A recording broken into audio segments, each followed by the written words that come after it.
Good afternoon, Britannia, and hello to the rest of the world. Welcome to 2CTV and the latest update from British politics and the new socialist government. Ladies and gentlemen, the Labour Party have started their party conference. Of course, this is the second day and we've already seen chaos.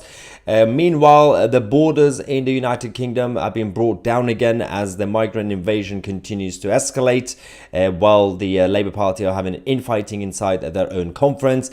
And of course, later today, we're going to be keeping you guys posted on what's going on in the Middle East as the conflict between Hezbollah and Israel is massively escalating. But before we do all that, massive thank you again. We have now exceeded 650,000 subscribers. We are now 652, almost 653,000. And in order to celebrate with you guys, we have a limited offer for the next few days only.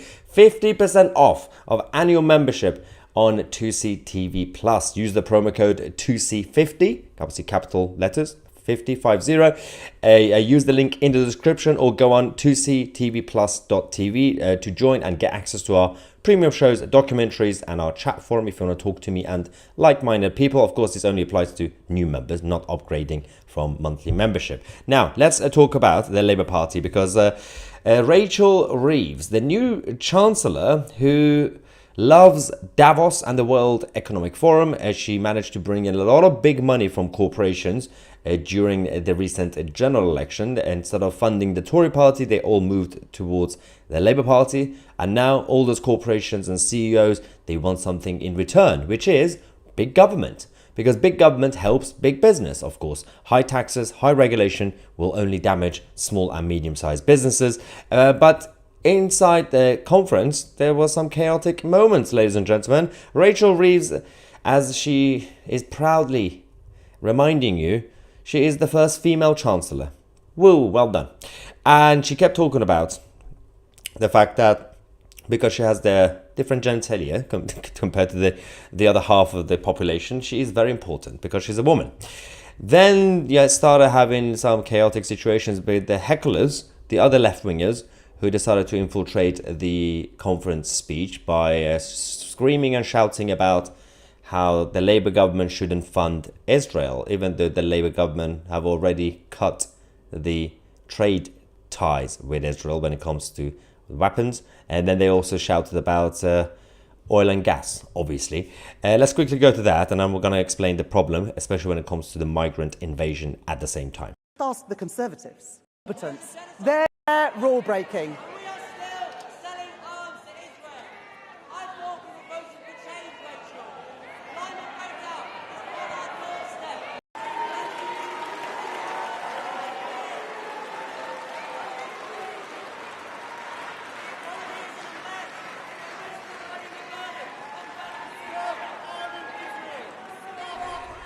And then while that was happening, Rachel Reeves decided to be clever, and she said, "We are now the party of government, not the party of protest," while the rest of the Labour Party are out there protesting. Watch that again. Just ask the Conservatives.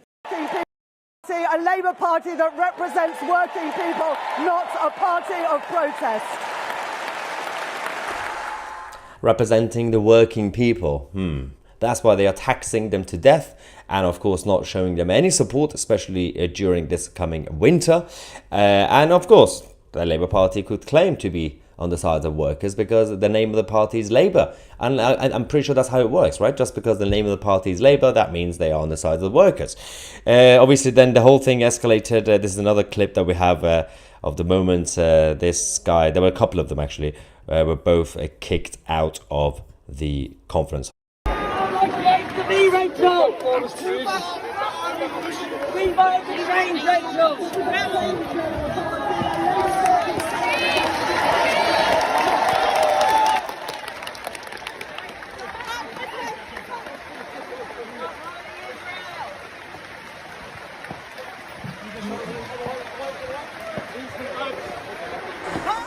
Can we for a second talk about the security? Because if this were at Reform UK conference or even the Tory conference and the security were handling the protesters that way, very aggressively, there would have been outrage by the liberal media, by the other political parties saying, whoa, they are manhandling everybody. This is so aggressive from the security.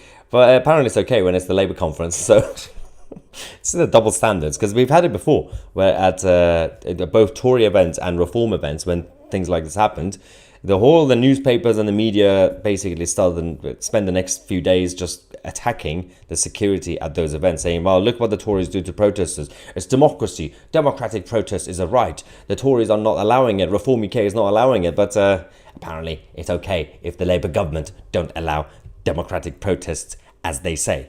Meanwhile, as the Labour Party were at their conference celebrating their victory and saying how they are now in power, they want to be in power for the next 20 years and they're not going anywhere and everything is perfect for them and their corporate backers. Meanwhile, at the same time, the borders are down, ladies and gentlemen. This is getting completely bad now because, again, the numbers we already know are being out of control. One of the main issues that we have is we've had 717 new migrants invading the UK yesterday alone, taking this year's total to more than 25,000. That's a lot. That's huge. And 195 also have landed in Spain, which again, some of them will again be coming towards the UK, because as long as they get to mainland Europe, then they can get to France and get on a boat. Now, to discuss all this, Mike Graham had this so-called expert guest on his show that was about terrorism and security, and the guy was basically a champagne socialist. Let's just watch this interview quickly because it got weird.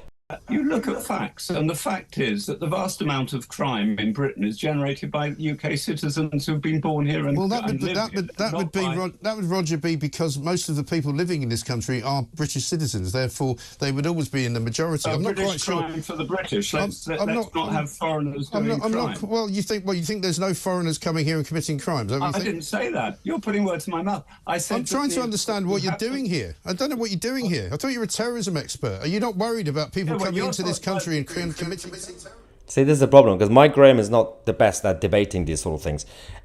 Mike Graham conceded, basically saying, yeah, of course the majority committing crime will be British citizens because the majority are British.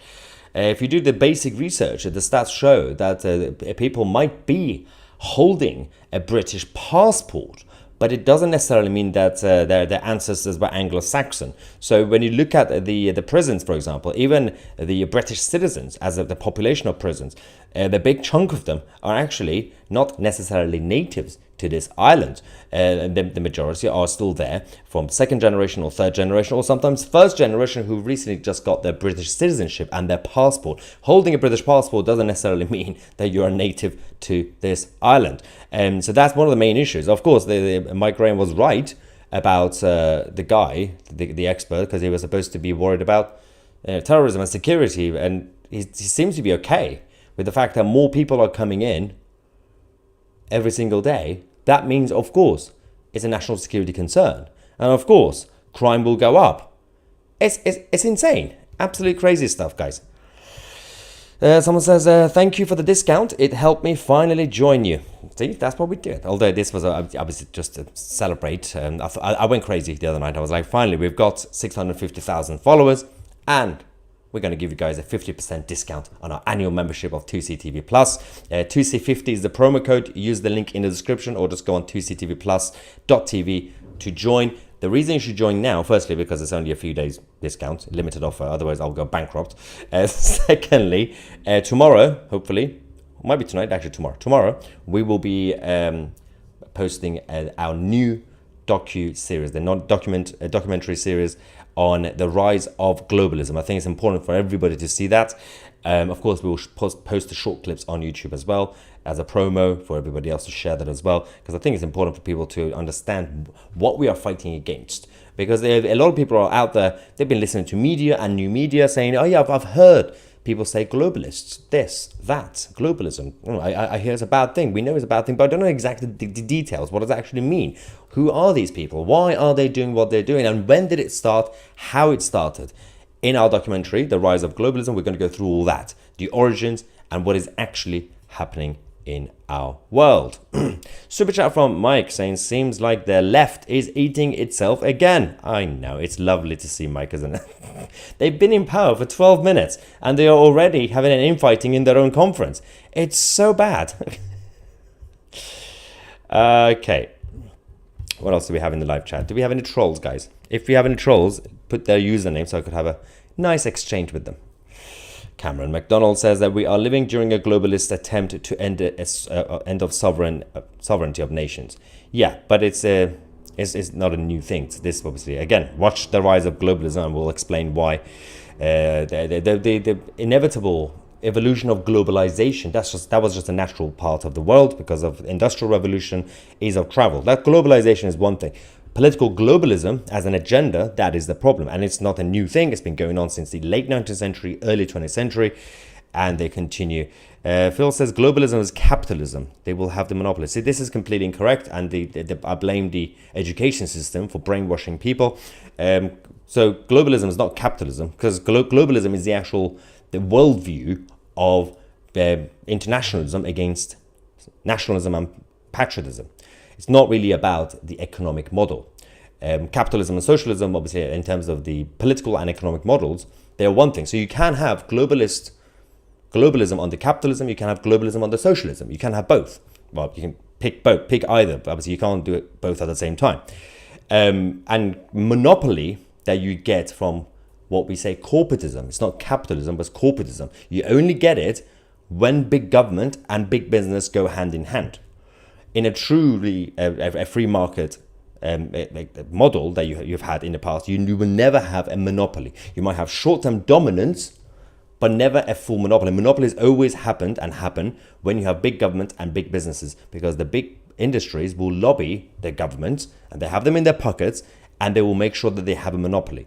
So that has always been the biggest thing. And it's again, it's not capitalism, because it goes against free market capitalism, because you are destroying the small and medium-sized competitors, and that is the biggest problem that we have. Of course, Pirate Prince is right. Globalists don't want borders or nations. Exactly. And there is a reason for that they don't want it. Again, we will explain all that in the Rise of Globalism on TCTV Plus, which you can watch tomorrow. It's a worldview that obviously originated from different types of group of people that came together from different angles. You had the actual international socialists coming from the Marxist tendencies, because they wanted to do international solidarity easier. So they don't like national sovereignties. But also you have the ones who are the part of the systems, so the states and the deep states. After what happened in 1914 and 1938-39, they, in order to be control freaks, in order to tell us it's for peace, to maintain peace, but it's actually to be able to control, to have a stable system. Stable doesn't mean functional, by the way. Stable simply means France and Britain are not at war. That's what they mean. Conflicts are moving other parts of the world, as you can see, Africa and Asia, Middle East, for example. JD says, representing the working people. What bloody planet is Rachel Reeves on? Labour do not represent anybody except themselves. They are a joke and a bad one at that. Well, no, they are representing corporations. They represent the lobbies as well, the vested interest, because one of the main problems with when a party is desperate to get into power and they can't get the support of the populace, because the Labour Party decided to go against populism, so you need support, you need funding. What do? They go to the vested interest, and that's what the Labour Party decided to do. So after Keir Starmer became leader, their new strategy was, well, we can't really be populist. We don't like populism. We don't like to get the support of the populace. We can't do that. So how do we do this? So they have to go to the corporations. They have to go to Davos and everywhere else, all the lobbies, all the trade unions, to get them to fund them. And that's how they did it. And also, the Labour Party did not win the election. The Tories lost the election. That is a key point. 20% of the country only gave public consent.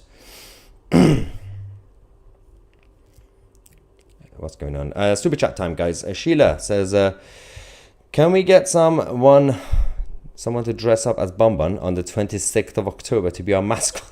Or we could just bring Bomban. Nina says, just shows the lefties care more about other countries than the pensioners in this country.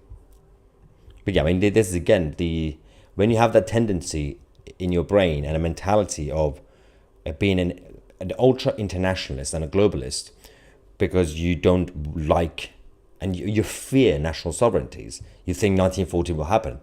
By default, without you knowing, you will end up choosing others over your own people. And that always happens. Perfect example is Ursula von der Leyen. Ursula von der Leyen, the head of the European Commission in Brussels. She is German. She served in the German cabinet with Angela Merkel a few years ago. She was a terrible minister. Now that she is the dictator of Europe, or at least 27 EU member states, she actually is making policies that are against Germany. And it's kind of ironic because Germany was always technically partly running the European Union until Ursula von der Leyen has now come in power. And she actually is clashing with her own country and her own government, all in the name of impartiality, which is kind of fascinating. Now, nobody wants Ursula von der Leyen to give special treatment to the Germans, no. But you don't have to betray your own country further. Just be normal, you idiot. Jerusalem to Christ says, Kim Jong-un can't run forever. Yep. Glastonbury Natter says, love the name. When is the app being rolled out? Love the content. Oh yeah, that's a good reminder. Yes, of course, if you join 2CTV Plus using the 50% discount right now, limited offer, the good news is that we're also working on a new app, the 2CTV app, 2CTV Plus app, which means that you can also get access to the content from wherever you are, and easily connected to your TV, your smart TV, and everything else as well. So sign up now, get the discount, otherwise it's going to go back to normal price. And of course the app will be coming soonish. It's not going to take years. It's not like the HS2 or the NHS. So another super chat saying, even though you're 7 years younger than me, Maya, you have taught me a lot about geopolitics and world history in politics. Thanks. Oh, thank you, Lily. Is that why is your name Lily? You were doing so well. Thank you. I'm guessing it's Lee. Thank you, Lee. Again, to be fair, most of the stuff that you can, I know I'm plugging, I know I'm doing it again, it's advertising, but it's genuine. I'm just genuinely saying it. The content on 2CTV Plus is much better than this, in a sense that it's more, because this is a news channel, obviously, on YouTube, but we have all the informative, all the educational stuff, and it's not just me. We have others as well, obviously, other presenters, including Stephen Barrett, the barrister, who's done a few shows on the Constitution and everything else. We're going to get David Starkey, the historian, to obviously do a show about British history. We got a lot of things obviously planned. Of course, the new documentary called Cancelled is coming as well. Steve says, corrupt to the core. I hope you don't mean me. I hope you mean Starmer. Yes, thank you, Steve. You are spot on about the government. And to be fair, governments that we've had, we've essentially had the same government since 1997. We've just changed the management, but it's the same system and same mentality and same people running behind the scenes, not in a Illuminati way, in a normal way, because the civil service have been infiltrated by people who all think the same way. Academia was infiltrated a few decades ago, so all those people grew up and now they all think the same. They all have the jobs. And now they've been running the same government since 1997, changing management. Then they make you think that, hey, what you had before was bad. The new one is better. It's the same thing. You know, people say uniparty. It's not necessarily uniparty in that sense. It's worse than that. It's just a uni system. It's the whole thing is completely the same, because it doesn't matter what party is in charge, even if it's the Lib Dems or Reform UK, unless somebody actually comes and kick everybody out. Which is not an easy thing to do, but not impossible. Javier Milei did that in Argentina. I'm a teen, and in school, they taught us about racist English protesters. Brilliant. Obviously, they taught you about English. Why are they teaching, like, imminent news stories in school? This is bad. But the good thing is, because of social media, over the last couple of years, both in the US and in the UK, and in other countries as well, because of the rise of TikTok and Instagram, some sound and based students and just people in their teenage years are filming their teachers when the teacher goes crazy, and they debate and they hit back. And of course, those videos go viral. And it's important for people to do that, because you have to show the rest of the kids that you don't have to surrender. You don't have to just agree with everything that your idiotic teachers are telling you. Question everything and everyone, including yourselves. Just not me. Don't question me. How dare you? Next, that's just a super chat. Thank you very much. I think that's all of them. But yeah, we're going to come back because we have to. We're going to take a break, come back and talk about what's going on in the Middle East, because the clash between Hezbollah and Israel is now escalated up to a point where it's basically between Israel and Lebanon. Even though the media is lying to you, but we're going to tell you the truth with all the evidence that we actually have from the Middle East. We'll come back and do that live stream shortly. For now, don't forget, use your promo code 2C50 and get 50% discount of our annual memberships on 2C TV Plus. Click and the link in the description. I'm Maya 2C, and we are the media.